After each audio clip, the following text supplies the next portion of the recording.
안녕하세요. 워런 버핏처럼 매일 신문을 박준모 함께 읽으면서 투자의 고수가 됩시다. 웜의 신박 오늘 7월 18일 금요일 순서 시작하도록 하겠습니다. 댓글 좀 읽고 시작하겠습니다. 하이닉스, SK스퀘어, 코난테크 등 오늘 사고 싶은 좋은 주식이 장대 음봉으로 떨어지는 종목이 많은데 첫 장대 음봉에서 매수하지 말라고 하신 전문의 말씀 기억이 나서 매수하고 싶은 욕심 꾹 참고 밑꼬리 달고 첫 양봉 나올 때까지 매수 시점 째려보고 있습니다. 예전보다 매수가 신중해진 저를 보며 체슬리 인턴 이후 많이 성장한 저를 보며 스스로 흐뭇해집니다. 흐뭇합니다. 저도. 제가 모셨던 제가 KTV 자단에서 모셨던 사장님도 대단한 분이셨고요. 옛날에 바이코리아 하셨던 그때 2000년 초에 황금손 16인인가 17일인가 뭐 책이 나왔었는데 제가 신한투신으로 입사해서 그 책을 보니까 우리나라 그 당시에 정말 스타 매니저 분들 인터뷰한 책이었었거든요. 그 책을 이래 봤었는데 2003년도에 제가 KTV 자산으로 옮겼을 때 거기 나오는 두 분이 그 회사에 계셨거든요. 한 분은 사장님이시고 한 분은 CIO 분이셨는데 그 CIO 분들 그 사장님하고는 정말 선물 매매 한 달에 막 2조 3조씩 하면서 박 매니저 여기서 물러서면 안 돼 하면서 막 정말 전쟁처럼 2년 동안 선물 매매를 같이 했었고요. 그 CIO 분을 통해서는 유연한 대응 그리고 위기 관리 그리고 주도주를 공략하는 법 등등 참 많은 걸 배웠던 겁니다. 배웠던 것 같은데 그분께서 얘기해 주신 어록 중에 이 오른쪽 어깨에서 사면 안 된다. 뭐 이런 얘기부터 그러니까 신고가를 낼 때는 괜찮다는 거죠. 외봉으로 떨어지는 주도주는 없으니까요. 그 작전주나 뭐 테마주하고는 좀 다른 얘기고요. 거래가 많이 실리면서 기관과 외국인이 함께 매수를 많이 했던 그런 주도주는 절대 외봉으로 단봉으로 봉 하나짜리로 이렇게 떨어지지는 않는다는 거죠. 그러면서 신고가 나는 주식을 잘 쫓아 사시더라고요. 그리고 그때 그 CIO 분께서 또 이 컵 위더 핸들을 당시에 컵 위더 핸들 그 윌리엄 어닐의 책이 그때 당시는 나왔는지 안 나왔는지 모르겠지만 그 CIO 분은 코뿔소 차트라고 그랬어요. 코뿔소 차트. 네. 이렇게 조정받고 올라왔다가 한번 살짝 눌림목 주고 다시 신고가 나는 그 코뿔소 차트를 좋아한다고 하시면서 코뿔소의 그 코에서 매수를 확 또 들어갔습니다.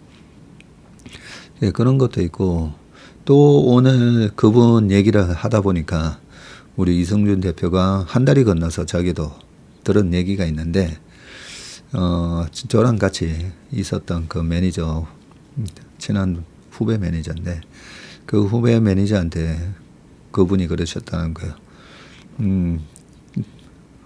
매니저 뭐 현 매니저라 하죠.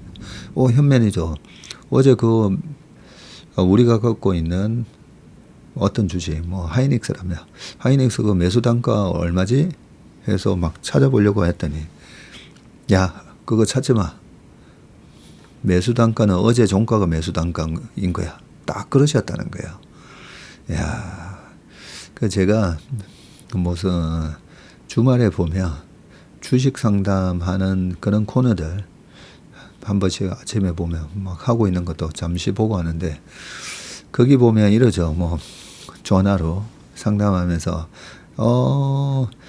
어머님 그 매수 단가랑 수량 뭐 비중 얼마입니까? 이렇게 막 물어보잖아요. 비중을 물어보는 거는 이해가 가는데 매수 가격이 얼마이세요? 라고 물어보는 거는 저는 그거 보면서 좀 약간 좀 웃었는데요. 지금 여기서 그 물려있는 주식을 가지고 갈지 아니면 그냥 홀딩을 할지 그게 오를지 내릴지 판단하는 거잖아요. 근데 오를지 내릴지에서 10,000원에 산 거랑 15,000원에 산 거랑 뭐 뭔 상관이 있어요. 그렇지 않습니까? 그죠?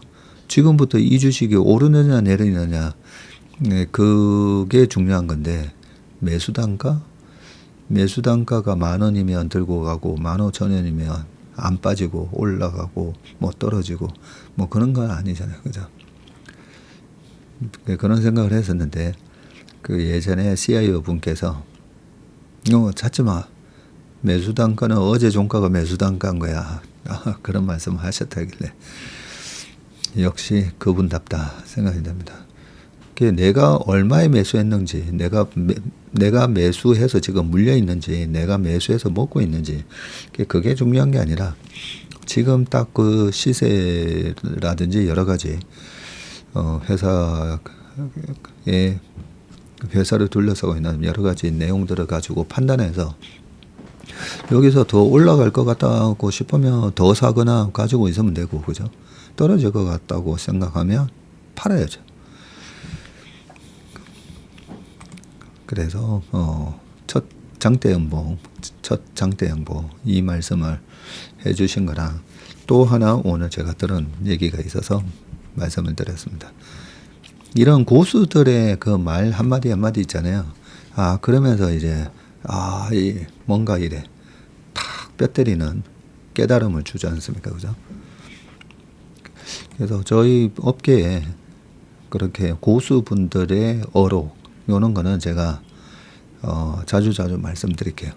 제가 처음 입사했을 때 그 대유증권에 남상무님이라는 분이 95년 1월 달에 삼성전자 다 날리고 딱 나중에 회사를 떠나셨는데 그분이 어떻게 해서 거기서 다 날릴 수가 있었을까?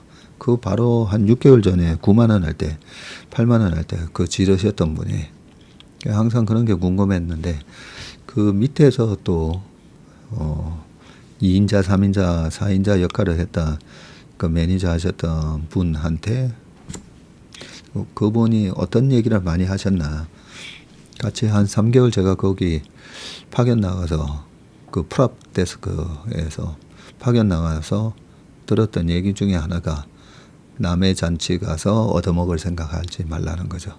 그분이 그러셨다는 거죠. 그 남의 잔치는 뭘까라고 생각해 보면 내가 잘 모르는 주식, 내가 잘 모르는 시장 가서 그게 좋대? 거기가 잔치상이 맛있었대? 거기에 기웃거리면서 가서 그러면 어떤 일이 발생하냐면요. 남의 잔치에 뭐 소문이 난 거잖아요. 소문이 나서 그 잔치집 갔다가 나온 사람들이 야 저기 진짜 맛있었네. 야 거기 갔더니 정말 싸게 맛있게 먹었다. 라는 얘기 듣고 이제 가는 거잖아요. 네, 그렇게 됐을 때 항상 조심하셔야 되는 게 제가 이렇게 표현합니다. 남의 잔치에 잘못 갔다가 잔치 잘 먹고 나온 사람들 보고 뒤따라 들어갔다가는 잔치가 이제 막 끝날 무렵에 들어가면 어떻게 되냐면 먹을 게 없어요. 보니까 먹을 게 없네. 뭐야 하고 나가려고 하면 주인이 어딜 가 설거지하고 가야지 이것 좀 치우고 네, 그렇게 된다는 거죠. 먹지도 못하고 잔치상 그 치닥거리. 그래서 뭐 우리 업계 속어 중에 설거지 당한다 뭐 이런 표현도 있잖아요. 첫 댓글 하면서 또 너무 많이 시간을 또 뺏었습니다. 앞으로 미래의 채밀턴 50만 100만을 이끌고 갈 수 있도록 주말에 길게 잘 쉬었으면 좋겠다 이렇게 말씀하셨습니다. 감사는 감사를 부르고 원망은 원망스러운 일이 온다고 저는 생각해요. 네. 오늘은 어제까지의 나의 역사, 내일을 위해 긍정의 힘으로 쭉. 좋은 말씀 고맙습니다. 사기단이 잡혀도 피해자들의 돈은 한 푼도 받을 수 없어요. 저도 당한 사람입니다. 아유, 참 그러셨군요. 이미 당한 거는 어떡하겠습니까, 그죠? 주식으로 다시 그 피해 금액 다 복구하시길 바라겠습니다. 저도 항상 자기 전 누워서 듣고 있으면 스르르 천둥번개가 치며 내리는 비에 슬며시 걱정이 됩니다. 모두 비 피해 없으시길 바랍니다 하셨는데, 아까 신문기사 이렇게 쭉 보다 보니까 광주 지역하고 남부 지역에 좀 피해가 많았었는 것 같더라고요. 아무튼 우리 채밀턴 분들은 비 피해 없으시길 바라겠습니다.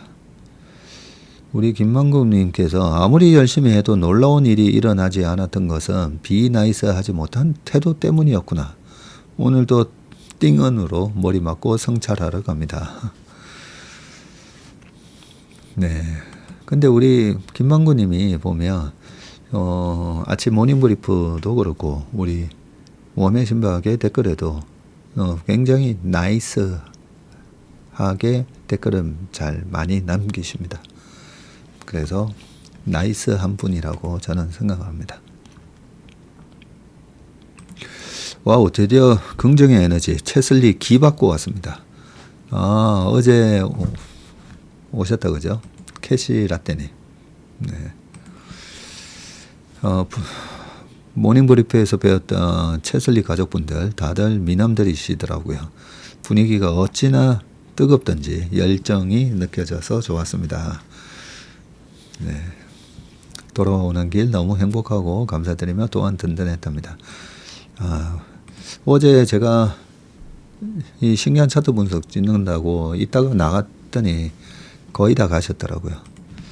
그래서 다음에는 우리 채밀턴 분들 오시면 저랑 사진도 좀 찍으시고, 네, 그러고 가십시오. 전문인 방송 듣고 있으면 나도 부자가 될 수 있겠다라는 근거 없는 자신감이 생깁니다. 네, 근자감 중요합니다. 항상 내 마음 세팅이 중요하다고 했잖아요. 네, 저도 옛날부터 이상한 이 근거 없는 자신감이 좀 있었습니다. 근거 없는 자신감. 그리고 약간의 이제 자존심.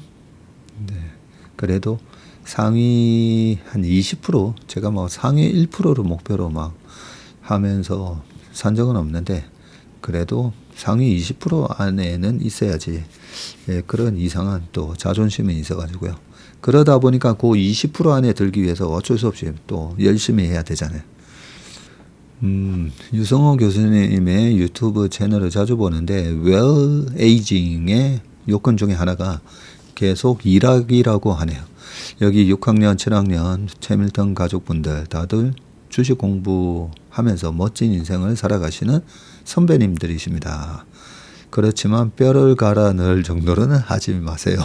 특히 방모 전문의 건강관리 잘 하면서 오래오래 해야죠. 그죠? 웰 에이징. 저도 웰 에이징 하도록 하겠습니다. 저도 가끔 수면 장애로 새벽에 깨서 잠이 안 오면 목사님 설교를 1편, 2편, 3편, 어떨 때는 5편까지 듣다 보면 어느새 꿈나라로 갑니다. 저도 이제 목사님 말씀 많이 듣는 데 있잖아요. 근데 제가 낮에는 우리 법정스님이나 법륜스님, 특히 법륜스님 거 많이 듣기도 한데, 밤에 법륜스님 거 들으면 절대 안 됩니다. 너무 재밌어가지고요. 잠이 깨거든요.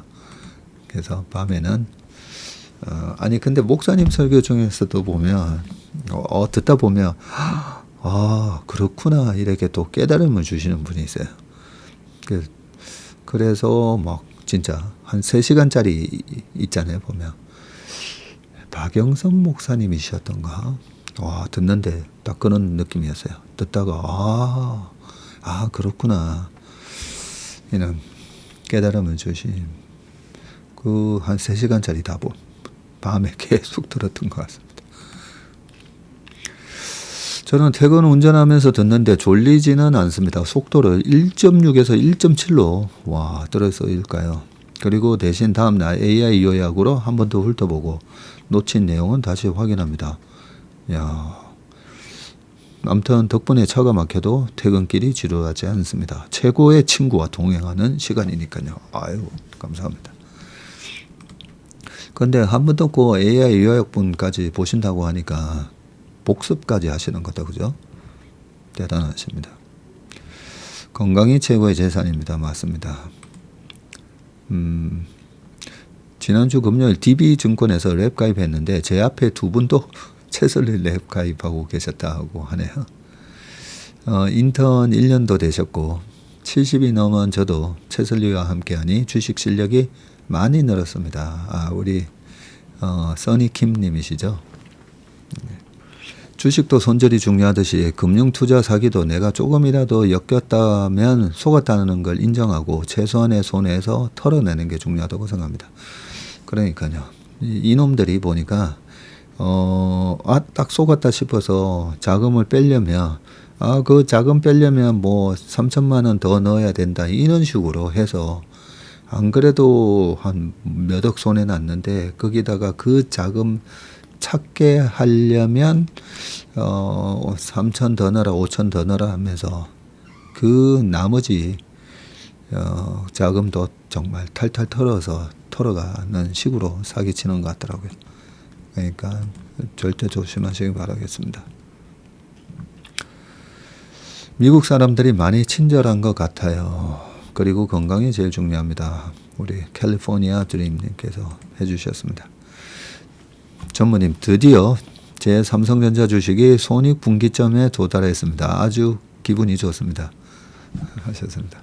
저희 고객분 중에서도 전자만 꽤 많이 들고 계시다는 분이 계셔가지고 한 달 전에도 그렇고 3주 전에도 오셔가지고 얘기하길래 우리가 신견 차트 분석 해보면 전자가 그래도 5개월 이평 지키면서 막 올라가려고 용을 쓰는 게 보였었잖아요. 그래서 그냥 한번 그냥 들고 계셔 보시라고 하긴 했었는데 좀 이따가 이제 전자 뉴스 다룰 건데요. 그때 삼성전자에 대한 얘기 좀 하겠습니다.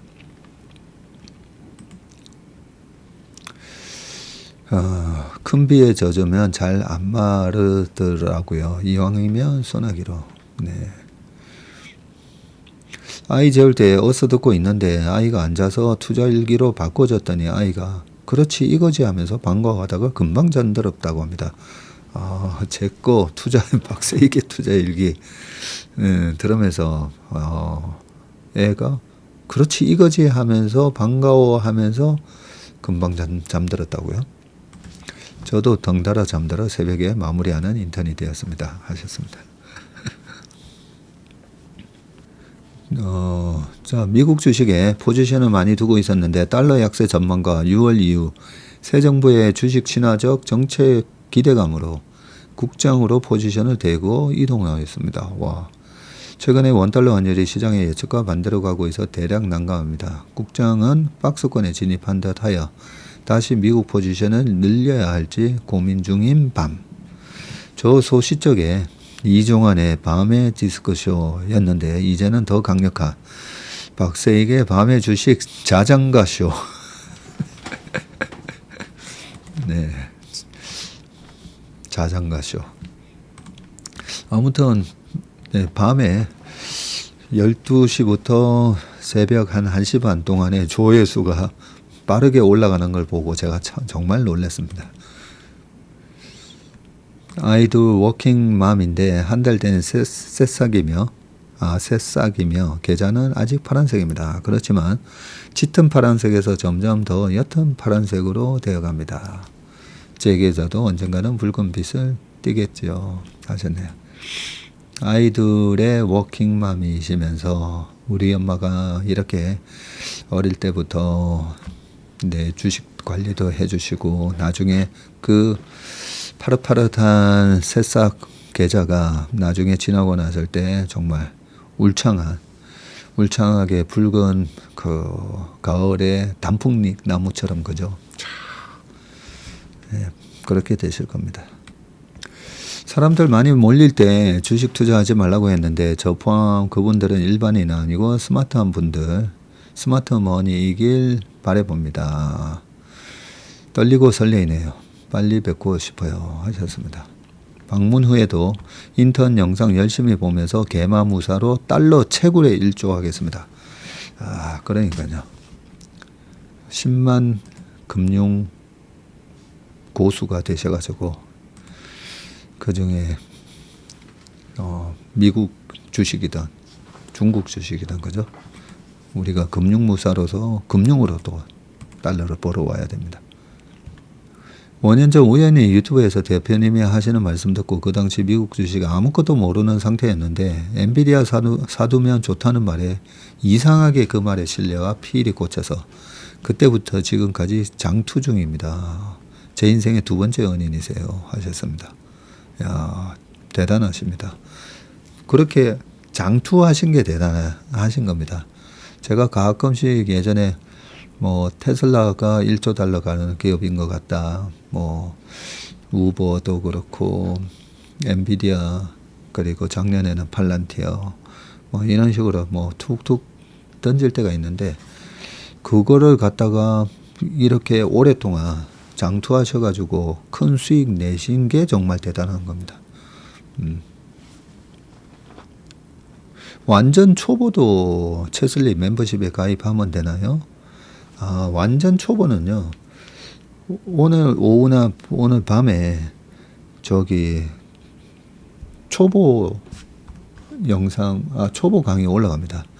박세익 전무와 함께하는 투자 첫걸음, 주식 투자의 정석 기초편. 네, 기초편 강의. 이걸 갖다가 계속 해달라고 한 2년 전부터 계속 요청이 있었는데 제가 계속 미루다가 찍어놓은 걸 자막 처리까지 다 해가지고요. 이제 드디어 올라옵니다. 드디어. 그러니까 제가 댓글 읽으면서 좀 느꼈던 게 아직은 이해가 가지 않지만 언젠가는 이해가 가겠죠. 그런 댓글들 읽다 보면 맞다. 저는 벌써 이제 30년 넘다 보니까 웬만한 용어들이 그렇게 다 익숙하지만 제가 처음에 그 경제신문 경영학과니까 경제신문 들고 다녀야지 하면서 이 보면 용어가 잘 익숙하지 않으니까 되게 지루하고 재미없더라고요. 그것 때문에 제가 워맨 신박을 또 시작하게 된 거 아닙니까?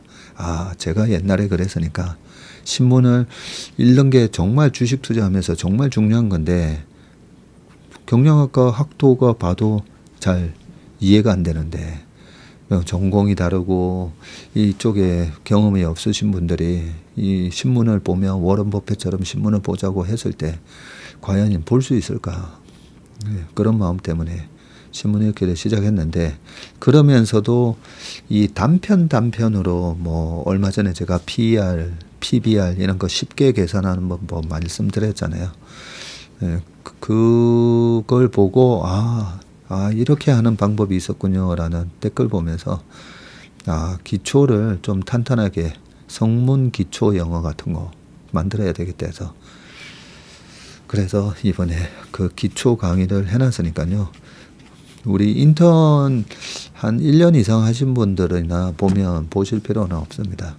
그리고 그 어느 정도 주식에 대해서 내가 PER, PBR, EPS 그리고 뭐 PEG 개념이라든지 뭐 방송에서 얘기하는 거 많잖아요. 증권방송, 한국경제TV나 이런 거 듣다 보면 막 얘기 나오는 거 그런 용어에 어느 정도 익숙하신 분들은 안 들으셔도 됩니다. 근데 너무 기초가 없으신 분들이 이번에 멤버십이나 채슬리 AI 이렇게 가입을 하시면 이게 와닿지가 않거든요. 이게 기초공사를 탄탄히 하고 그 위에다가 이제 집을 지어야 되는데 기초공사가 부실하면 자꾸만 이게 집이 빌드업이 안 되잖아요. 빌드업이 자꾸만 이렇게 무너지게 돼 있습니다. 그러니까 이 초보 영상 이번에 올려놨으니까요. 이제 올라옵니다. 이 고정 댓글 보셔도 아마 고정 댓글에 제가 달아놓게. 박세익 전문가와 함께하는 투자 첫걸음, 주식 투자의 정석 기초편. 그래서 네이버 AI, 네이버에 있는 최슬리 AI를 통해서 확인하시면 됩니다. 자, 하나만 더 읽고 끝내겠습니다. Work hard, be nice. Amazing things will happen.을 만트라처럼 되뇌이며 일했더니 최근 상사 때문에 한 마음앓이도 없어지고 민원인들에게도 친절해지고 즐거운 일도 없는데 하루가 너무 즐거워서 신나서 일했어요. 이런 진리를 알려주시다니 이래서 제가 전무님을 좋아하고 존경합니다. 저희 아이들에게도 전무님의 생활 철학들 많이 알려줘요. 멋진 엄마가 되어가고 있는 것 같아서 감사합니다. 지난달에 랩 상품도 가입하고 이런 투자도 있구나 하고 경험하는 중입니다. 아유, 항상 실천이 중요한데 실천을 하셔서 그렇게 또 이 변화를 느끼셨다고 하니까 저도 너무 기분이 좋습니다. 네. 아마 그 우리 다중스맘님 아이들도 네, 그런 인생이 참 어메이징한 그런 라이프가 아마 될 거다라고 생각합니다. 다들 잘 모르시는 게 사실 박세익 전무님은 마법사입니다. 1.5배속으로 들으셔야 편안하다고 하시는데 0.5배속으로 들어보세요. 신세계에 빠지게 될 겁니다. 그래요? 0.5배속? 안 그래도 말이 느린데 0.5배속, 저도 0.5배속은 한 번도 안 들어봤는데 네, 한번 들어보겠습니다. 진짜. 하나만 더 볼게요. 6학년 초보입니다. 어서 플러스 안에 내용을 이해하고 따라가면 되는 건가요? 네, 하여튼 1년 동안 쭉 한번 따라와 보세요. 그러면 분명히 같은 6학년 때에서는 반장하실 겁니다. 아마 주변 친구분들하고 나중에 1년 뒤에 주식 얘기하시면 그 친구분들 중에서 반장하셔도 됩니다. 우리 민주님이 에너지버스 잘 읽었다고 얘기를 하셨고, 인적분할, 삼바 인적분할, 이거까지는 좀 설명을 드려야 될 것 같네요, 보니까. 삼바 인적분할 관련 질문이 있는데, 65대 35잖아요, 그죠? 그럼 주식 한 주 보유인 경우 어떻게 되나요? 하셨는데, 이 삼바가 회사가 두 개로 이제 쪼개지는 겁니다. 그래서 한 주, 10주 갖고 있는데 이 주식을 뭐 6.5주 이게 아니고요. 아닙니다. 그 기업에 이렇게 쪼개지게 되면 그 회사의 자산, 순자산 가치로 가지고 이렇게 쪼개게 돼 있거든요. 그 쪼개는 과정에서 뭐 이래저래 이 회사에 보이지 않는 무형의 가치, 기술 가치 이런 걸로 보면 이게 65가 아니라 이거는 75, 80이 돼야 되는데 요런 거 이제 찾는 게 투자의 이제 고수들이 하는 거고요. 그래서 주식이 한 주가 0.5, 65주 이렇게 되는 건 아닙니다. 그래서 분할되고 분할된 회사에 발행 주식이 있을 거 같잖아요. 발행 주식.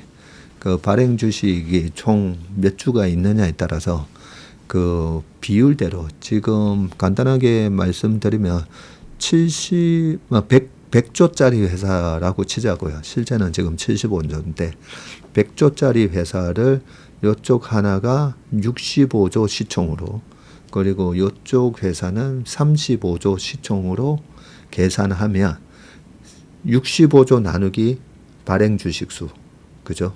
그리고 이쪽은 35조 나누기 발행 주식 수 하면 가격이 나오잖아요. 네, 그렇게 가격이 나오고 기존의 주주가 그 비율대로 주식을 받게 됩니다. 그래서 삼바 내가 100주 갖고 있었으니까 이 주식 65주 받고 저 주식 35주 받나 이렇게 생각 안 하셔도 됩니다. 나중에 그 발행 총 분할된 회사에 삼성바이오에피스는 발행 주식 수를 뭐 어떤 식으로 하고 그걸 제가 나중에 확인해서 다시 한번 말씀드릴게요. 그 밑에 우리 한스 서려놓고 님이 댓글을 달아놓으셨네요. 한 주 미만은 공시에 따라 결정된 주가로 소수점 주식은 환산해서 2, 3일인가 며칠 있다 주고요. 증권사도 쪼개서 줘야 해서 바로는 못 주고 저도 100만 원 근처에서 한 주 사봤는데 손실 구간은 아닌데 원래 계획은 100만 원 깨지면 10주 채우려고 했는데 뭐 블라블라 말씀 잘 해주셨습니다. 나중에 제가 정확하게 분할 회사에 저거 주식 수하고 계산해서 다시 한번 말씀드릴게요. 그러면 신문 기사 읽어보겠습니다. 자, 이제 신문 기사 좀 보겠습니다. 최정혁의 마켓나우 AI와 인간이 협업하는 투자 드림팀. 네, 제가 좋아하는 최정혁 교수님이십니다. AI는 방대한 경제, 금융, 기업 데이터를 학습해서 시장 상황을 파악하고 이를 바탕으로 미래 가격 움직임의 예측을 시도한다. 특히 자연의 처리가 가능한 챗GPT의 등장으로 과거 대형기관 투자자들의 전유물이었던 빅데이터 기반 투자를 개인 투자자들도 실행할 수 있다. 개인이 데이터의 수집과 신문 기사를 읽는데 갑자기 핸드폰에서 제미나이가 자동으로 작동을 해가지고요. 데이터 기반 투자는 과거 및 현재의 재무 데이터, 시장 동향, 경제 지표 등 다양한 데이터를 분석하여 투자 결정을 내리는 방식입니다 하면서 참 깜짝 놀랐네요. 갑자기 전화기에서 소리가 나가지고. 자, 개인 투자자는 챗GPT와 같은 범용 AI를 활용하거나 금융회사와 핀테크 기업이 제공하는 투자에 특화된 AI 서비스의 도움을 받아 투자 결정을 내릴 수 있다. 가장 대표적인 AI 투자 기능은 재무 데이터 분석, 가격 패턴 감지, 시장 추세 인식이다. 저희가 하는 거랑은 좀 다르다, 그죠?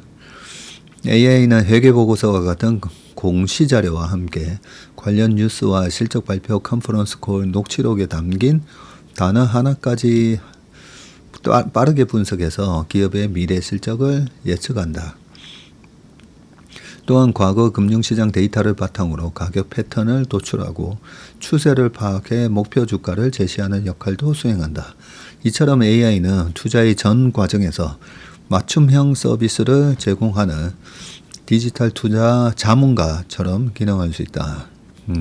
재밌네요. AI 투자 활용도가 높아지면서 관련 연구도 활발한데 주요 연구들에 따르면 AI는 주가 움직임에 대한 예측력이 매우 높은데 미국 메릴랜드대 션 카우 교수 등이 발표한 24년 연구에서는 AI 주가 예측력이 평균적인 주식 애널리스트보다 높은 수준이었다. 특히 AI의 강점은 규모가 크고 사업 구조가 복잡하며 거래량이 많은 기업의 주가에 대한 예측에서 더욱 뚜렷하게 나타났고 이는 방대한 데이터를 처리하는 능력이 AI의 상대적 우위 요인임을 보여주는 결과이다. 반면 무형자산 비중이 높은 IT 기업처럼 공개 정보로는 평가가 어려운 경우 애널리스트의 예측력이 AI보다 나은 걸로 나타났고요. 데이터로 나타나지 않는 기업 특유의 요인에 대한 평가에서는 애널리스트의 경험 등에 기초한 통찰력이 더 중요하게 작용하기 때문이다. 또한 AI는 경기 침체, 금융위기 등 빈도가 낮은 이벤트가 발생하면 관련 데이터의 부족으로 인해서 예측력이 떨어지는 것으로 나타났고요. 결국 투자의 성공 가능성을 높이기 위해서는 AI와 인간의 조화로운 역할 분담이 중요한데 AI는 데이터를 기반으로 미래를 예측하는 데 강점을 지니고 있고 인간은 정량화하기 어려운 소프트 데이터를 해석하는 데 강점이 있기 때문이다. AI는 복잡한 데이터를 빠르게 분석해서 투자 판단을 돕고 투자자의 직관은 그 분석을 현실에 맞게 해석함으로써 더욱 정교하고 균형 잡힌 투자 의사 결정이 가능해질 수 있다. 라고 되어 있습니다. 제가 만들어 놓은 채슬리 AI 그것도 뭐 아직까지는 계속 버전업이 될 거고요. 이 AI에 여기 보면 AI는 데이터를 기반으로 미래를 예측하는 데 강점을 지니고 있고 인간은 정량하기 어려운 소프트 데이터를 해석하는 데 강점이 있기 때문이다라고 되어 있잖아요. 복잡한 데이터를 빠르게 분석해서 투자 판단을 돕고 투자자의 직관은 그 분석을 현실에 맞게 해석함으로써 더욱 정교하고 균형 잡힌 투자 의사결정이 가능해질 수 있다. 요 뒷부분 얘기는 조금 이상적인 얘기를 해놓으신 거고 실제로는 보면 제가 이 AI를 개발할 때 만든 이유가 데이터를 기반으로 우리가 여러 가지 얘기를 하잖아요. 근데 사람의 그 인지 편향 때문에 그 똑같은 데이터를 얘기해줘도 내가 포지션이 있냐 없냐, 내가 곧버스를 잡아놨냐 아니면 레버리지를 잡아놨냐에 따라서 받아들이는 걸 다르게 받아들일 수밖에 없겠더라고요.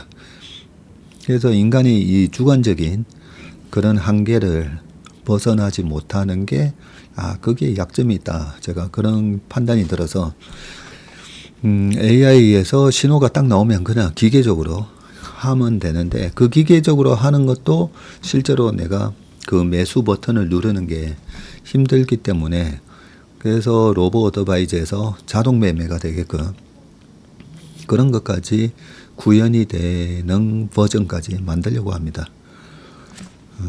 AI가 아직까지는 물론 이걸로 성공을 한 르네상스 테크놀로지 같은 회사도 있긴 하지만 많은 사람들이 너무 데이터만 가지고 그 계량 분석을 해서 하면 잘 안 맞아요. 잘 안 맞는데 그 계량 분석뿐만 아니라 여러 가지 이제 상관관계 분석이랑 이런 걸 다 해가지고 실제로 좀 중요한 부분인데요. 100% 다 맞는 그 시스템은 없습니다. 100%는 다 맞는 시스템은 없고요. 근데 개발자들이 이 100% 다 맞는 걸 개발하려고 자꾸 최적화하다 보면 이 프로그램 개발이 진짜 산으로 가는 경우가 많기 때문에 이 100%를 다 맞는 AI 시스템을 만드는 게 아니라 확률적으로 확률 싸움이에요. 확률적으로 결국은 이 모델을 계속 반복했을 때 돈이 불어나느냐 아니면 계속 버는 듯 했는데 까먹고 버는 듯 했는데 까먹고 해서 결국은 계속 돈을 까먹게 되느냐. 네, 요 부분이 중요하기 때문에 저희 체슬리 AI도 이 바실리라는 신호를 통해서 그동안의 과거의 성과가 어떻게 났는지 뭐 그런 것도 다 분석을 해놨는데요. 아무튼 좋은 말씀을 해주셨습니다. 결국은 지금 챗GPT의 속도라든지 이런 걸 보면요. 5년 뒤에는 기계가 거의 한 90%, 전 세계 시장의 한 8, 90%는 다 기계가 매매할 것 같아요. 배구진의 돈의 세계 CD금리와 헤어질 결심.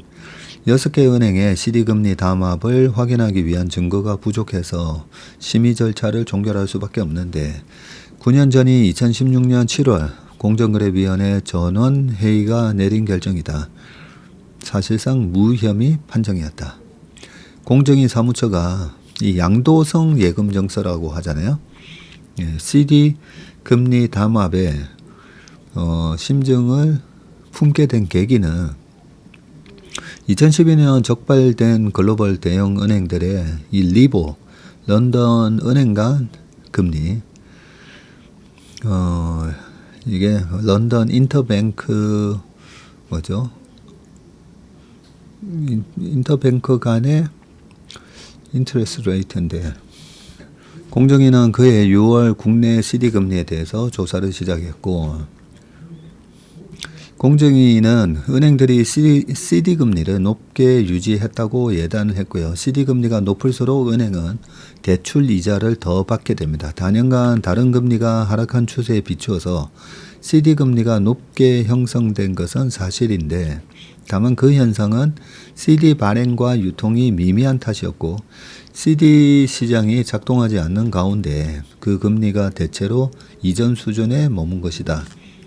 리버 사태 이후 금융회계 관련 국제기구인 금융안정위원회 FSB는 2018년 실거래에 바탕을 둔 무위험 지표 금리를 개발한 것을 각국에 권고했다.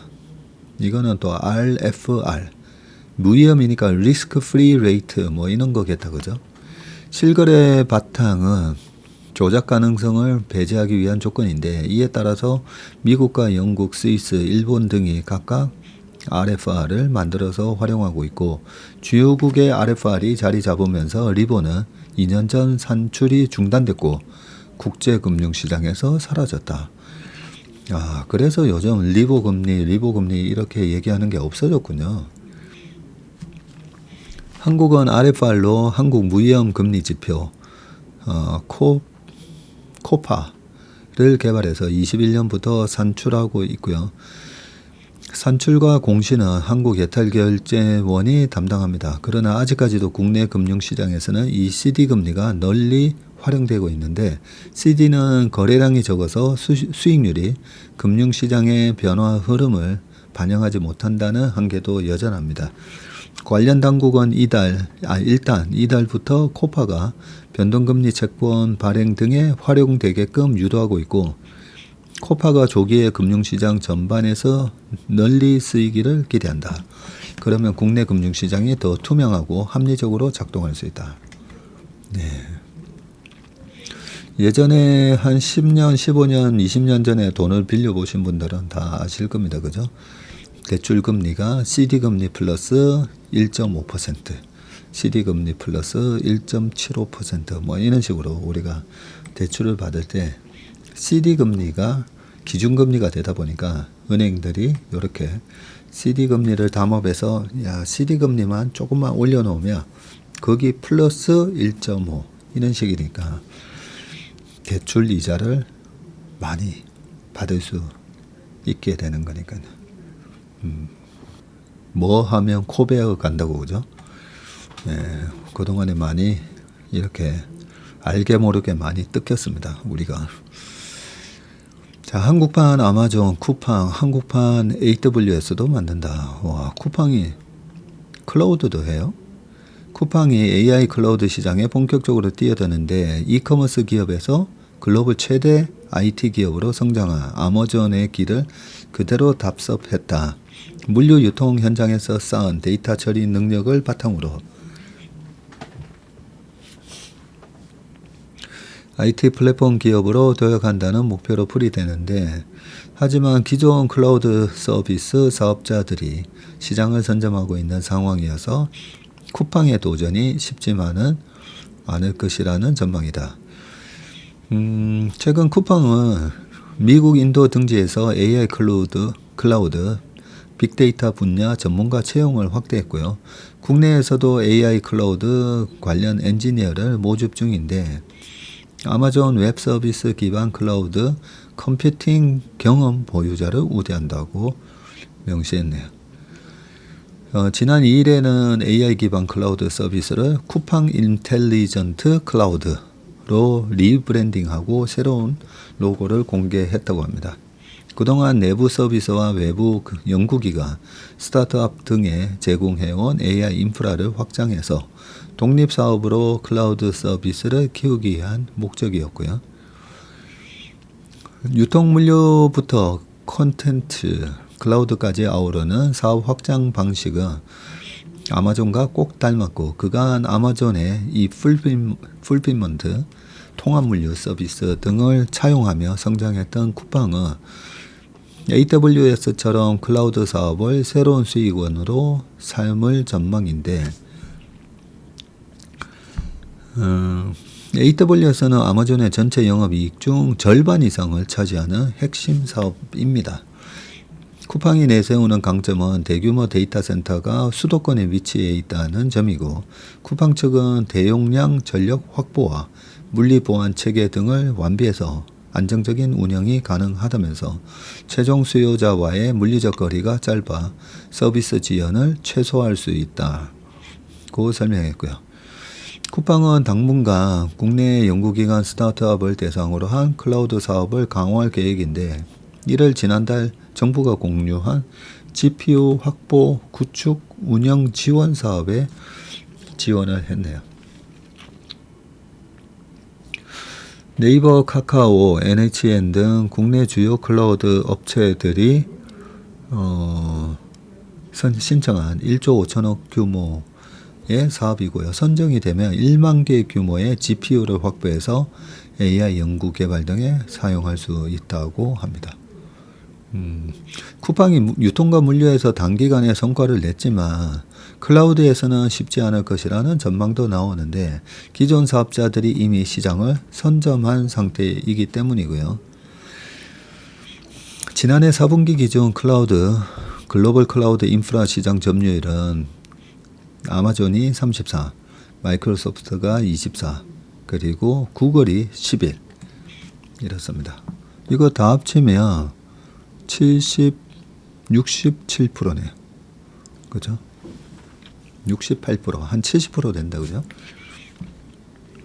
국내에서는 AWS의 점유율이 60%가 넘는 것으로 알려졌다고 합니다. 신민수 한양대 교수는 쿠팡의 클라우드 사업이 아마존처럼 성공하려면 추가 데이터 센터 구축 등에 막대한 자금을 투입해야 한다면서 선발 주자들보다 우위에 이르기 위해서는 가격 경쟁력도 갖춰야 하기 때문에 수익을 거두기까지는 상당한 시간이 걸릴 것이라고 전망했습니다.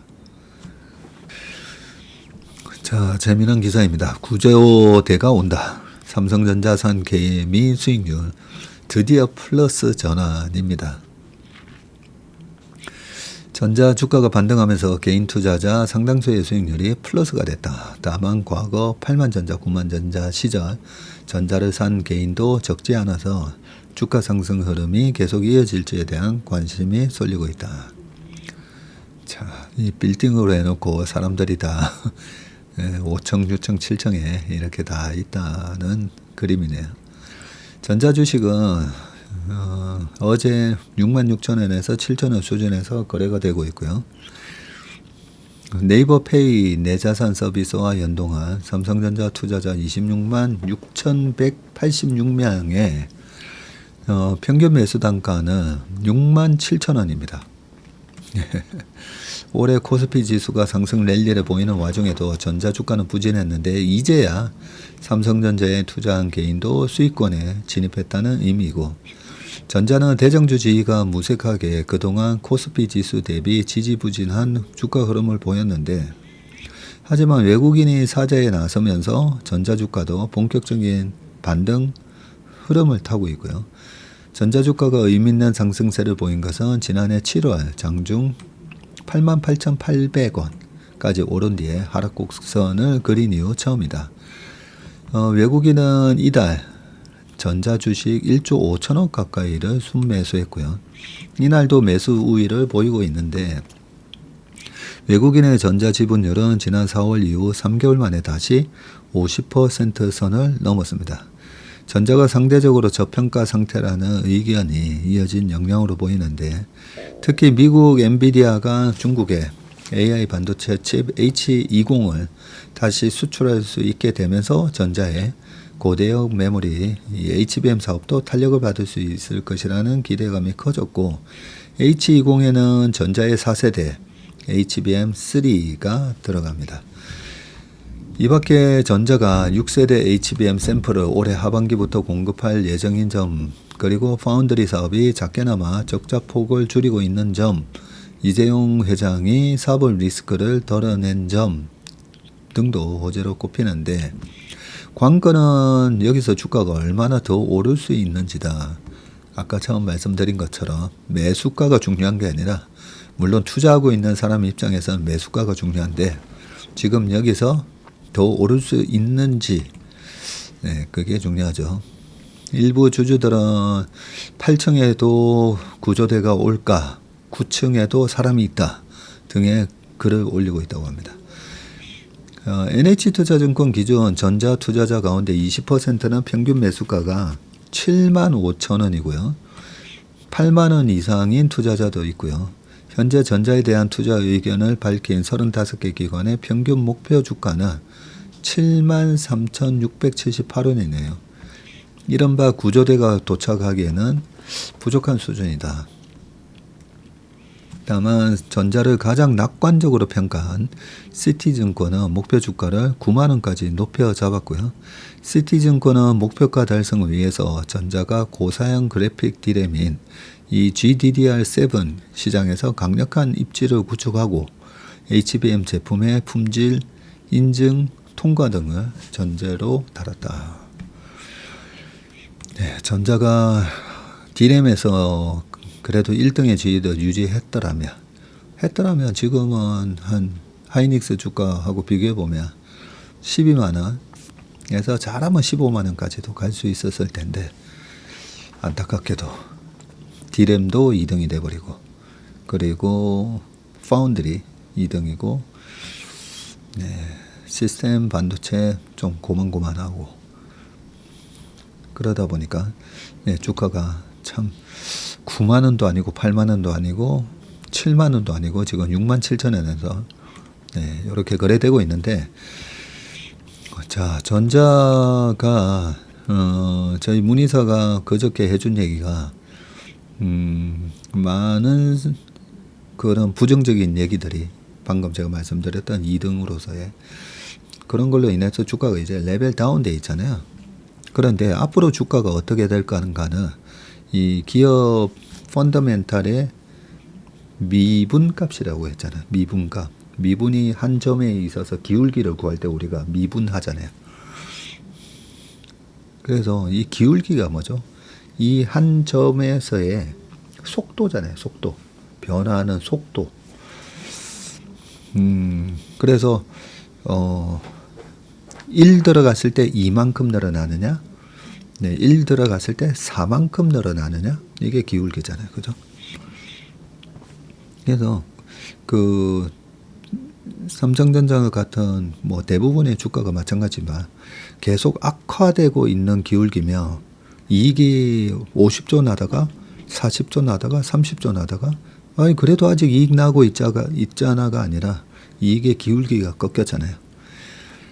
그래서 계속 50조 이렇게 나면 주가가 못 올라갑니다. 옆으로 이렇게 기게 돼 있고. 지금이 이번 EQ가 바닥을 쳤느냐가 중요한데 우리 문의사 얘기로는 그래도 각 분야별로는 다 바닥을 쳤다는 거죠. 지금 갤럭시 핸드폰도 턴어라운드 조짐이 보이고 있죠. 그리고 삼성 디스플레이 쪽은 애플의 신제품이 나오면 또 디스플레이는 삼성 걸 또 쓰게 돼 있고, 그리고 이번에는 그 G 플립인가요? 시스템 LSI 쪽에 그 엑시노스 AP에 해당되는 엑시노스를 지난번에는 채택을 안 하고 퀄컴 걸 썼다면 앞으로 나올 거에는 또 엑시노스 걸 쓰면서 이 시스템 반도체하고 파운드리 쪽도 적자에 있어서 적자폭이 줄어들고, 이런저런 이유로 각 사업부가 다 최악의 국면은 지났다. 그게 좀 핵심인 것 같아요. 최악의 국면은 지났고 회복을 하는데 이게 3분기, 4분기 반짝 회복이고 또 내년에 자빠지는 그런 그림이라면 이번에 올라왔을 때 잘 탈출을 해야 되겠죠. HBM 같은 경우에는 여전히 계속 이렇게 하이닉스는 벌써 6개월, 1년 전에 해놨던 걸 이제 퀄테스트를 받는다고 하다 보니까 약간 태물이 된 걸 뒤늦게 만들고, 그러니까 마진도 그렇게 하이닉스만큼 못 받을 거고요. 이런저런 그런 경쟁 우위에 있어서 뒤처져 있는 것은 맞습니다. 경쟁 우위에서 뒤처져 있다면 전자가 1등일 때는 PBR 1.1에서 2.1에서 밸류에이션 트레이딩을 했다면 지금은 과거 하이닉스가 2등으로서 봤던 밸류에이션 멀티플 0.9에서 1.6 지금 이번에 0.9에서 막 머무르다가 이제 1.0 이런 식으로 회복되고 있잖아요. 그러니까 분명히 그 1등으로서 받던 멀티플은 이제 받지 못하고 있다. 하지만 턴어라운드는 대곤에 있다. 이 턴어라운드의 속도라 도대체 어디까지 기술적 회복을 할지는 그거는 잘 우리가 모르기 때문에 그 부분에 대한 확신을 좀 전자가 시켜주는 게 중요하고, 그냥 기술적으로만 봤을 때는 우리 오대리가 얘기했던 것처럼 62,000원이 뚫리면 한 69,000원에서 70,000원까지는 바로 갈 것 같습니다 한 것처럼 좀 비어 있어요. 예, 거기 매물대가 비어 있어가지고. 그리고 외국인들이 지금 저 정도 사는 거 보면, 근데 계절적으로는 8월 9월이 되면 외국인의 매수가 소강 상태로 들어가거든요. 그래서 약간은 이번에 67,000원에서 69,000원 언저리에서 단기 고점 치고 8, 9월 달에 또 한번 좀 조정받다가 연말에 봐서 내년 초까지 주가가 다시 한번 2차 랠리가 있지 않을까. 개인적으로는 저는 그런 생각이 듭니다. 자, 비슷한 내용의 기사인데 외국계 보고서에 반도체 대장주 힙이 돼 있어서 여기 CT가 목표 상황했고, 그죠? 이 회장은 무죄가 나왔죠. 그러면서 돼 있는데 반도체 시가총액 1, 2위 이 반도체 회사의 주가가 엇갈린 반응을 보였고, 어제 하이닉스가 9% 가까이 빠졌어요. 9월 모건 스탠리의 보고서 때 이상의 하락폭을 보였고, 이날 장중 TSMC는 사상 최대 분기 매출액 발표하면서 강한 AI 반도체 수요를 시사했지만 하이닉스의 낙폭을 줄이지는 못했다라고 되어 있습니다. 자, 전자는 한 5,300억 샀는데 하이닉스는 외국인이 5,600억 팔았어요. 이게 골드만삭스가 투자 의견은 중립으로 하향 조정하면서 외국인 이탈이 시작됐고, 골드만삭스는 HBM 수요가 장기적으로 양호한 흐름을 이어가겠지만 내년부터는 경쟁이 심화하면서 가격이 하락할 가능성이 있다. 네, 이렇게 얘기했고요. 하이닉스는 과거에도 2024년 9월 모건 스탠리가 이 윈터 룸스 겨울이 어렴풋이 보인다. 예, 요 보고서 때문에 메모리 반도체 수요가 예상보다 저조할 것이다 라는 경고를 하면서 주가가 박살났었죠. 전자는 전날 CT가 목표 주가를 83,000원에서 오히려 90,000원으로 상향 조정하면서 주가가 올랐습니다. 자, CT는 전자의 실망스러운 2분기 실적에도 불구하고 레거시 반도체의 회복으로 하반기 이익 수준이 개선될 거고, 이 회장에 대한 무죄 판결 소식까지 전했고요. 한편 세계 최대 파운드리인 TSMC가 또다시 역대 분기 기준 최고 실적을 내면서 영업이익률을 50%를 찍었고요. 이날 발표된 TSMC의 2분기 매출은 한 44조. 근데 매출이 44조인데 영업이익이 22조예요. 작년 동기 대비 매출은 38.6%, 영업이익은 무려 61%나 증가했습니다. TSMC는 미국발 관세 폭탄에 대한 우려로 주문이 몰리면서 올해 1분기 순이익이 60% 늘어난 데 이어서 2분기에도 기록적 상승세를 유지했습니다. 부럽다, 그죠? 자, 마지막 기사입니다. 관세 수입은 65조 원 껑충, 한일 대미 차 수출은 추락, 동맹만 괴롭히는 트럼프 무역 협상이라고 되어 있는데, 트럼프 행정부의 글로벌 상호관세 전쟁이 글로벌 교역 환경에서 동맹에 타격을 주고 정작 견제 대상이 중국의 수출 경쟁력을 키워주는 역효과를 내고 있다는 비판이 커지고 있습니다. 이게 중국이 강력한 히터루로 맞불 공세를 넣으면서 트럼프 행정부의 전략이 좌초되면서 애꿎게 동맹국에 더 큰 희생을 강요하는 형국이 됐고요. 상호관세와 별개로 4월부터 발효된 이 25%의 60%의 자동차 품목 관세에 충격이 쌓이면서 대미 핵심 자동차 수출국인 한국과 일본이 직격탄을 맞고 있습니다. 일본 재무성이 발표한 6월 무역 통계를 보면 수출 실적이 전년 동월 대비해서 0.5% 감소하면서 2달 연속 감소세가 나타났고요. 특히 대미 수출이 11.4%나 감소했습니다. 전체 수출 품목 중 핵심인 자동차 대미 수출이 26.7%나 급감을 했고요. 지난 4월 3일부터 미국으로 수입되는 일본 자동차에도 25% 품목 관세가 이 대미 수출에 직격탄을 가한 건데, 자동차는 일본의 최대 대미 수출 품목으로 전체 수출의 무려 28%나 차지합니다. 한국은행이 발표한 국제수지 잠정 통계를 보면 철강과 자동차 등을 중심으로 한국의 글로벌 수출이 넉 달 만에 감소하는 등 트럼프 관세 정책의 악영향을 받고 있습니다. 한국의 5월 경상수지는 한 14조 정도 되네요. 수출 항목에서 BITA 품목의 감소가 두드러졌고요. 철강이 마이너스 9.6, 승용차가 마이너스 5.6으로 현저히 줄었고, 지역별로는 동남아가 플러스 8.2 나왔고 미국은 마이너스 8.2 감소했습니다. 품목관세 대상인 자동차와 철강을 중심으로 미관세 영향이 나타났으며 하반기로 접어들수록 이 관세 영향이 뚜렷해질 것으로 염려를 하고 있습니다.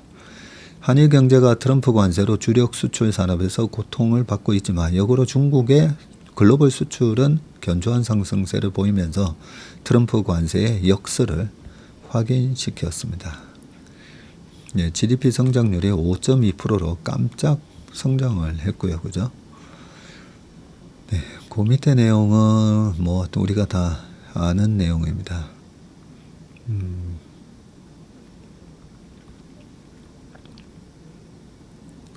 알렉산더 클라인 서식스대 경제사 교수는 캐나다, EU 등은 갈등 고조에 따른 물가 상승과 글로벌 공급망 타격을 두려워하는데 트럼프는 이를 신경 쓰지 않고 오히려 이를 이용한다고 지적했습니다. 요 위에 자 2분기 미국의 관세 수입이 640억 달러, 한 90조 원으로 사상 최대인데 작년 동기와 비교하면 작년에 65조였거든요. 근데 지금 90조가 됐어요.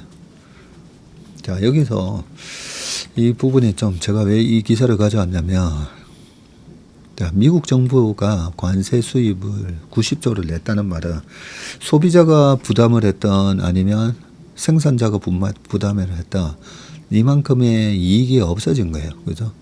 그래서 반드시 이 부분이 증시에는 악재로 작용할 겁니다. 트럼프의 행정부의 관세가 쭉쭉 들어올수록 소비자의 가처분 소득이 줄든 아니면 판매 회사의 이익이 줄든 어떤 식으로든 영향을 줘서 주가 하락에 축매로 작용할 거기 때문에 이 부분이 이번에 9월 달까지 어떻게 협상되는지가 상당히 이번 하반기 시장에 있어서 중요한 영향을 줄 것으로 생각합니다.